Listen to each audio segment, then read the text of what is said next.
I would now like to take the opportunity to introduce to us our next keynote speaker, Mr. Shekhar Kallianpur from Mumbai. Mr. Shekhar Kallianpur is a renowned spiritual philosopher from Mumbai. He has had a unique life journey and story.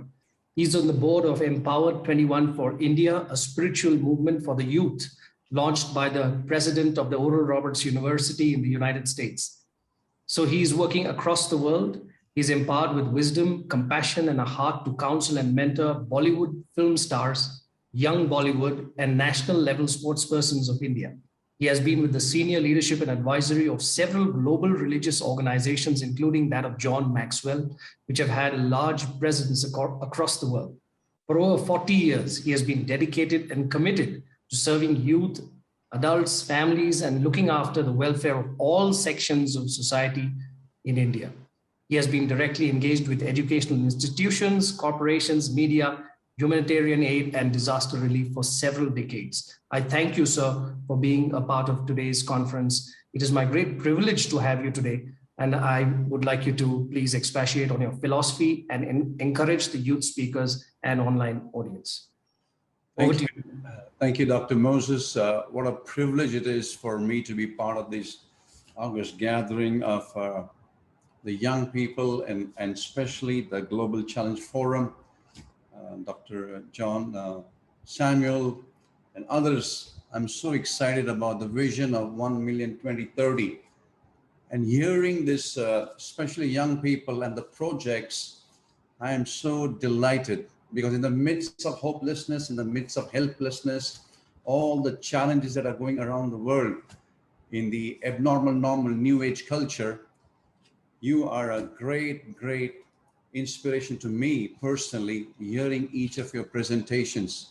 In the midst of all that is happening, I see India is going to have a great future. 1 million by 2030 is an easy deal because young children like you coming with such passion and every one of you taking responsibility and doing what you can do the best. And I want to say thank you to each of you. Your presentation has been a blessing, and especially Dr. Moses, the way you articulated the future in terms of the earth and how important it is. The education, employment, and healthcare are the key ingredients to see helping individuals to rise up and to be a solutionaries. Sustainable development goals. What a privilege to hear the presentations of different organizations. And here it is. Wise listen and add to their learning. Wise listen and add to their learning. If I don't listen, I become otherwise. And my hope is we listen. I saw that the talk between the two individuals and communication. And I was saying to some young people the other day, listening is a heart matter. In listening, you render your heart. In hearing, you only hear by ears. And my heart is you render your heart and listen and gain experience from what I've learned over the last 40 years. You're going to hear it in at 10 minutes or so. Sustainable development growth goals. Development is one thing, but to maintain sustainability is another thing. And I believe as young leaders, beginning has been great, but to maintain that, every aeroplane takes off and it lands. Every aeroplane that takes off lands. Two things happen when the plane lands: refueling and maintenance. The biggest challenge for any industry is not the beginning, is the maintenance.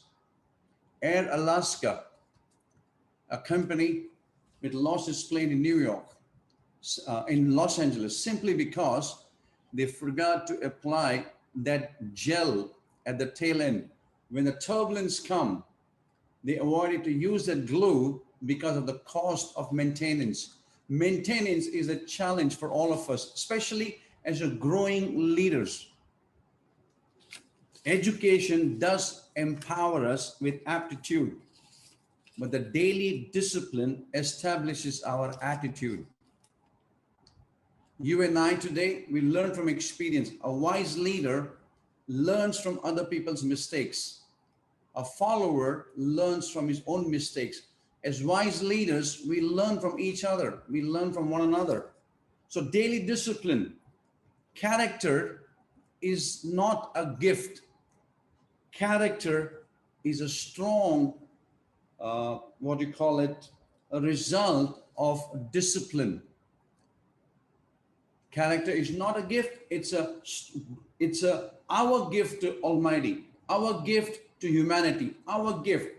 Character is part of stewardship, valuing your time, valuing all that you have, valuing what is around you. In the midst of growing hopelessness, there's a disgruntlement.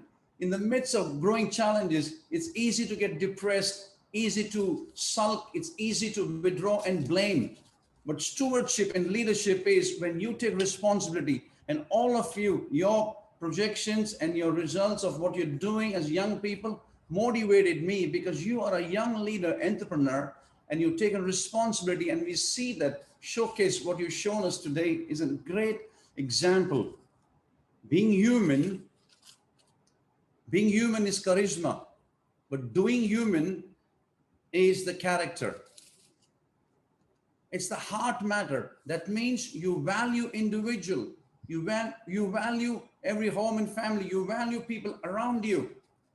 I remember one scripture mentioned the greatest commandment is to love God and love one another. Love God and love one another as you love yourself. Loving God is easy because you do not see God. But loving one another, our neighbors.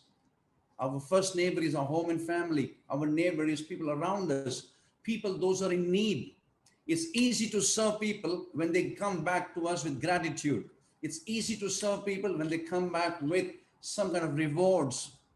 But to love people and serve people who are not able to do anything. So that is why I want to challenge you and congratulate each of you for what you showcased today. And I believe for 1 million 2030, raising up responsible leader, the key is growing leadership, is maturing leadership. Growing leadership is maturing leadership. That means character is the heart matter. Loyalty, stewardship, integrity are the heart matters. And how does it happen? When it's a self-discipline. The growing challenge in the world today is hunger. Hunger not just for physical food, hunger for moral values, hunger for emotional needs, hunger even for the spiritual needs. You and I, all of us, we're made in the likeness of Almighty God, the Creator. Spirit, soul, and body. We all have spirit, soul, and body. I am a spirit being. I have a mind, emotion, and I live in this body. So you and I, we work for our body, we work for our mind, but there is also a spirit within us. So what keeps me going in the midst of challenges is my spirit is willing, but the flesh is weak, as we heard in our text and our quotations. Shekhar, Kallianpur, 40 years ago, I had an encounter, a special encounter with Almighty. And from that day onwards, it changed me. I want to say this before I bring in my testimony of my journey of 40 years. That's why I'm excited to see the young people. One lady was asked a question in a village. Are there any great leaders born in this village? And that lady said, no, only babies are born. Nobody is born great. Nobody. Mother Teresa, Nelson Mandela, Mahatma Gandhi, nobody's born great. You and I, what makes an ordinary extraordinary? The young people who are listening, I want to challenge you today. Nobody's born great. Nobody's born in terms of titles and positions. We're all born babies. But what makes you and I unique? What makes everyone individual to become extraordinary impact is when they take responsibility for their own actions. I'm making a statement. Maturity does not come by age or experience. Maturity doesn't come by age or experience, but it comes when you take responsibility for your own actions. For 1 million, Dr. Moses, I want to tell you it's an easy thing. For 1 million 2030, you already have the stalwarts here, the young men and women who have brought that showcase. I'm so impressed. And I believe It's simply if we duplicate this, everyone be a role model, and you begin to follow that principle, I believe history is in the making. I strongly believe India is a platform for God's glory to the nations of the world. And I believe I'm privileged to be part of this. Maturity is responsible. My walk with all these 40 years, born in a very poor family. We had no electricity, living in slums of Mumbai. But when I had an encounter, my life changed forever. A special encounter with Almighty. It changed my life forever. I asked myself a question when I was a teenager. I didn't want to live. My life was so hopeless. I had no purpose in life. And that day changed when I had an encounter. From that day onwards, I made a commitment, and that is to be a solutionary. I have no time to waste. I have no time to spend. I have only time to invest. To die, you don't need to have corona, or you don't have to be old, or you have to meet with an accident. Death is a reality. But when I live one day at a time, yesterday is gone. It's a history. Tomorrow is a mystery. Nobody lives for tomorrow. You live for today. You do not breathe for tomorrow. You breathe for today. You do not eat for tomorrow. You live for today. So if you and I, that is why in English language, today is called present tense. Why is it called present? Because it's a gift. There are many who passed out. They're not living anymore. They become history. I want to challenge you today.